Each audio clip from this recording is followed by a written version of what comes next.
jogo em São Januário, 9 da noite, você vai ver ao vivo no Sport TV. É um jogo importante, Duda Dal Ponte, principalmente para Fábio Carille. Boa tarde para você, para todo mundo que está on com a gente. O reloginho está correndo, na verdade está correndo desde a derrota para o Corinthians lá em São Paulo por 3-0 na segunda rodada do Campeonato Brasileiro. Ele acabou vencendo o segundo jogo da Sul-Americana, o primeiro em São Januário nessa última terça-feira, 1-0 com gol de Verratti, mas mesmo assim o desempenho não convenceu nem a torcida nem a diretoria, que está insatisfeita com o trabalho do Fábio Carille. Por isso que a gente fala que essa sequência de 3 jogos do Campeonato Brasileiro, antes de voltar a jogar a Sul-Americana, vai ser crucial para o futuro do Fábio Carille no Vasco, porque ele tem agora nesse sábado o Sport em São Januário, depois o Ceará fora de casa e depois um clássico contra o Flamengo no Maracanã.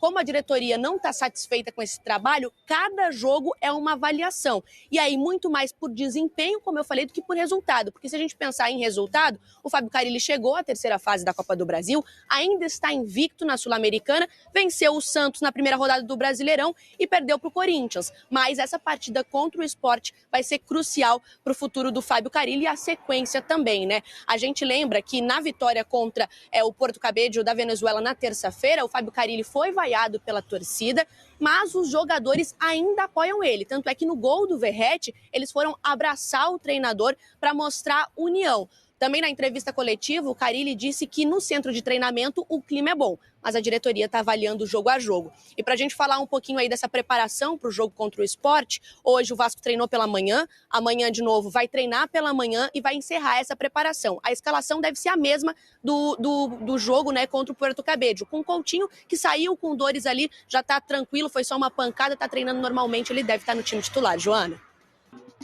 Aqui, os confrontos dos cariocas na terceira fase da Copa do Brasil. O Vasco vai pegar o Operário do Paraná, Fluminense e Aparecidense de Goiás, Botafogo e Capital do Distrito Federal e o Flamengo enfrenta o Botafogo da Paraíba. Jogos de ida e volta vão ser nas semanas de 30 de abril e 21 de maio. Flamengo e Vasco vão decidir em casa. Ô, Pedrosa, qual é o confronto mais difícil aí? Do Vasco. Sem do dúvida Vasco, alguma. Operário? O Operário é o atual campeão paranaense, é uma equipe que está na Série B, frequenta a Série B, o Vasco já enfrentou, inclusive. Claro que o momento do Vasco hoje, em relação à última vez que enfrentou o Operário, é muito melhor, mas é uma equipe muito mais organizada e, repito, se foi campeão paranaense, significa que superou o Atlético Paranaense e Curitiba, que são os maiores times lá do Paraná. Então, na minha visão, é um confronto que, de fato, é um pouquinho mais difícil. Dito tudo isso, o Vasco tem a obrigação de passar. É natural, eu entendo a pressão sobre o trabalho do treinador, entendo a pressão sobre o meu trabalho também enquanto executivo, a pressão que às vezes o torcedor faz sobre o presidente, porque a maioria das críticas do torcedor é buscando a melhoria do clube. E o torcedor do Vasco tem uma maneira mais firme de cobrar pelos últimos anos não ter dado um título a ele, torcedor. Isso é natural, o torcedor quer ser campeão, o torcedor quer ser feliz, o torcedor quer ter alegria com o seu clube, quer ter orgulho, quer ter essa sensação de pertencimento. E essa pressão vai ser constante até que a gente consiga dar ao torcedor um título. E a gente tem que saber conviver com essa pressão. Isso é normal, isso é do Vasco, isso é do Brasil. E, repito, num clube gigante como o Vasco, é maior ainda. Concorda com ele que não precisa de reforço? Para essa janela atual, concordo. Agora, para o meio do ano, a gente vai sim fazer uma qualificação do elenco também. Uma outra coisa que muito se fala é que a janela de transferência sempre é muito cara para comprar. Mas os nossos jogadores da base não têm saído num valor muito alto, pelo menos é o que tem sido divulgado. Como é que vocês estão fazendo essas negociações de saída dos ativos? Olha, a gente não tem, deixa eu tentar lembrar aqui para não ser impreciso, nenhum destaque do Vasco foi vendido em definitivo desde a chegada do presidente Pedrinho. A gente tem um empréstimo do Figueiredo ao América, junto com o Cauã Barros, o Lucas Eduardo emprestado ao Cuiabá, JP emprestado ao Avaí, Leandrinho emprestado ao Shabab da Arábia. E aí, Fábio, você pode até me completar se teve algum... Os valores que estão sendo fixados. Não são valores baixos em relação ao que o Vasco compra. O Vasco comprou Lloyd, comprou Garré, comprou Nuno, comprou Maxime, Jean, e alguns nem performam, né? Tem atletas que nem o passe fixado foi. Por exemplo, o Leandrinho, que é um potencial destaque, um jogador que jogou o Sul-Americano Sub-20 pela Seleção Brasileira. O Vasco teve um desconto de 50% no valor da dívida, contra ainda na época da 777, pela compra do Paulinho. 50% do perdão da dívida, alongamento do prazo de pagamento desse 50% restante em 8 meses, e ainda recebeu um valor pelo empréstimo do Leandrinho e o passe do Leandrinho não foi nem fixado. O Shabab não tem nenhuma opção de comprar o Leandrinho por nenhum valor. Então, assim, às vezes a gente não pontua todos os detalhes contratuais pelas cláusulas de confidencialidade, mas o patrimônio do Vasco a gente tem buscado proteger. O Ryan, a gente teve proposta de 2 dígitos, digamos assim, de euro, e o Vasco não quis negociar naquele momento, por entender que o atleta merecia ficar mais tempo dentro do Vasco. Agora, como qualquer clube, a gente em determinados momentos pode fazer negociações de atletas para buscar a qualificação do nosso elenco. A venda de jogadores é uma receita determinante para todos os clubes do futebol brasileiro. Clubes que buscaram se estruturar tiveram necessidade em determinados momentos de negociarem os seus principais jogadores. A gente pode pegar os 2 clubes no Brasil que mais venceram campeonatos nos últimos anos, que foram o Palmeiras e o Flamengo. Os 2 negociaram ativos formados na casa. E a questão dos valores que cada clube negocia envolve também um aspecto de mercado.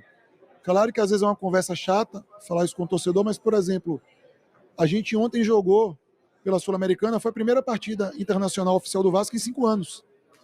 Esse peso de não estar jogando campeonatos internacionais pesa na hora que você vai negociar com o mercado, principalmente o mercado europeu, mas o mercado internacional. Então a gente tem buscado ter essa responsabilidade, entendendo a realidade econômica do Vasco, para que a gente tenha a qualificação do nosso elenco, independentemente se o atleta veio da formação, se o atleta foi contratado, porque o que a gente quer é o Vasco vencedor. Se puder ser vencedor com mais crias da colina, melhor ainda. Foco em relação a Coutinho e Payet? Payet tem contrato até maio, Coutinho até julho, se eu não estou equivocado. Qual é o foco de vocês? São avaliações de dia a dia, de jogo a jogo também. São, naturalmente, os 2 jogadores com maior trajetória esportiva dentro do elenco. São investimentos importantes que o Vasco fez em épocas diferentes para cada um. E, independentemente do nome, o que a gente pretende é ter numa janela do ano um elenco ainda mais forte. A gente sabe a qualidade que esse elenco tem, apesar da crítica, apesar da pressão. Eu gosto também de defender sempre os jogadores com justiça. Ano passado, o Vasco foi semifinalista da Copa do Brasil, que não era desde 2011. O Vasco chegou em 10º lugar no Campeonato Brasileiro. A gente não se orgulha disso, mas foi a melhor campanha do Vasco desde 2017. Então esse grupo também tem buscado, pouco a pouco, resgatar o Vasco para o patamar que o Vasco merece. Pode não ser na velocidade que o torcedor deseja, mas esse grupo tem, pouco a pouco, entregado resultados bem acima dos últimos anos. Se pegar no ranking de clubes da CBF do ano passado, o Vasco saiu do 21º lugar para o 15º. Foi um avanço de 6 posições, foi o clube que mais avançou posições entre os 30 primeiros do ranking, e foi o 5º em pontos acumulados no ano. Está longe da posição que o Vasco tem que estar, né? Está longe da posição que o Vasco tem que estar, concordo contigo. Você foi perfeito na sua colocação, mas é um avanço para o que vinha sendo praticado. E o avanço no futebol, muitas vezes, é degrau a degrau. A gente não quer que o Vasco suba igual foguete e caia igual cometa. A gente quer que o Vasco se fortaleça, que o Vasco cresça, que o Vasco dê o orgulho que o torcedor Cruz Maltino merece. A gente sabe dessa responsabilidade. É fácil o torcedor ouvir isso? Não, não é fácil. É chato pra caramba ter que falar isso. Mas a gente tem que ser realista. O presidente Pedrinho não quer vender ilusão pro torcedor, quer trabalhar com responsabilidade financeira, quer melhorar o patrimônio do Vasco. Eu acredito que daqui a 40, 50 dias vocês já vão ver mudanças dentro do centro de treinamento do Vasco. No segundo semestre a gente pretende fazer uma mudança ainda maior no centro de treinamento, que está travada, não por decisão do Vasco, mas por uma necessidade da Prefeitura do Rio de fazer uma obra na comunidade ali da Cidade de Deus, e a gente tem que respeitar o poder público. E fora isso é trabalhar, tentar dar resultados positivos, que o torcedor quer isso, é resultado positivo. Só para fechar contigo, Marcelo, tirar uma dúvida, quando da decisão de poupar 8 jogadores contra o Corinthians, passou por vocês também ou foi único exclusivamente da comissão técnica? Não, a decisão passa pelo departamento de futebol, diretoria, coordenador técnico, comissão técnica, fisiologia, performance, todos nós participamos. A gente faz mais do que uma reunião semanal com cada departamento.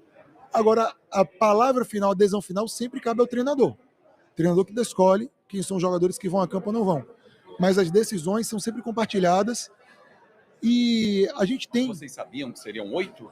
Sabíamos. E são 19 jogos da retomada do campeonato, o início da Série A, até a primeira pausa da data FIFA de junho, são 19 jogos sem folga durante a semana. São jogos meio de semana e final de semana. Não dá para um jogador jogar em alto nível, em alta intensidade, esses 19 jogos seguidos. Em alguns momentos, é preciso rodar o elenco. Aí você pode questionar, e eu acho normal que cada torcedor também tenha o seu direito de posicionar. É melhor girar o elenco aos poucos? É melhor girar o elenco, um time titular, e, entre aspas, um time considerado reserva? Aí é o questionamento que é legítimo que cada um faça. Mas que a gente tem que modificar os jogadores para que a gente consiga ter, na parte de performance, a melhor entrega física de cada um deles, isso é inevitável. Se a maneira é girando dentro das partidas, é começando com o titular, indo para a reserva, é tirando um time num jogo, tirando outro, aí eu acho que isso é legítimo cada um discutir como acredita.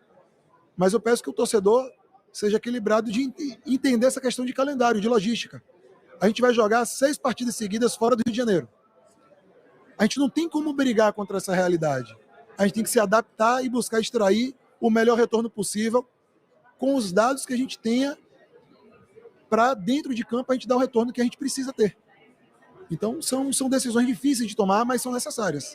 O torcedor talvez tenha estranhado foi o número, né? 8 jogadores, porque a gente imaginava, qualquer torcedor, vai tirar 3, 4, o Felipe que vem de um desgaste, o Paulinho de uma cirurgia, mas aí minha pergunta é exatamente, vocês sabiam que seriam 8 e respaldaram, toma a melhor decisão, foi isso? É como eu te falei, internamente, às vezes uma pessoa pode ter uma opinião divergente, um setor pode ter uma opinião divergente, mas a partir do momento que a decisão é tomada, é a decisão do Vasco. Aí a gente tem que ter a responsabilidade de todos nós estamos juntos. E foi compartilhado. Desculpa, Marcelo, só fazer uma última pergunta que me veio à cabeça aqui. O teu papel, porque muita gente fala assim, o Marcelo não participa das contratações, ele só executa, ele vai para lá e negocia. Você participa na hora da escolha técnica também?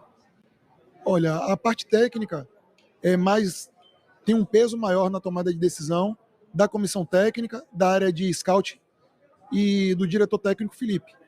Eu entro mais na parte negocial dos contratos, se é empréstimo, se é compra, o valor, a questão salarial, multa.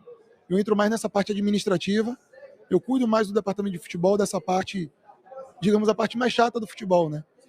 Logística, contratos, saúde e performance, a ligação com a divisão de base, futebol feminino, e participo na área técnica, pontuo minha opinião, mas o peso maior da escolha de quais jogadores vão ser contratados ou quais jogadores vão ser liberados é da área técnica, que é onde está esse tripé, comissão técnica, não é só o treinador, é a comissão técnica, os scouts e o diretor técnico Felipe.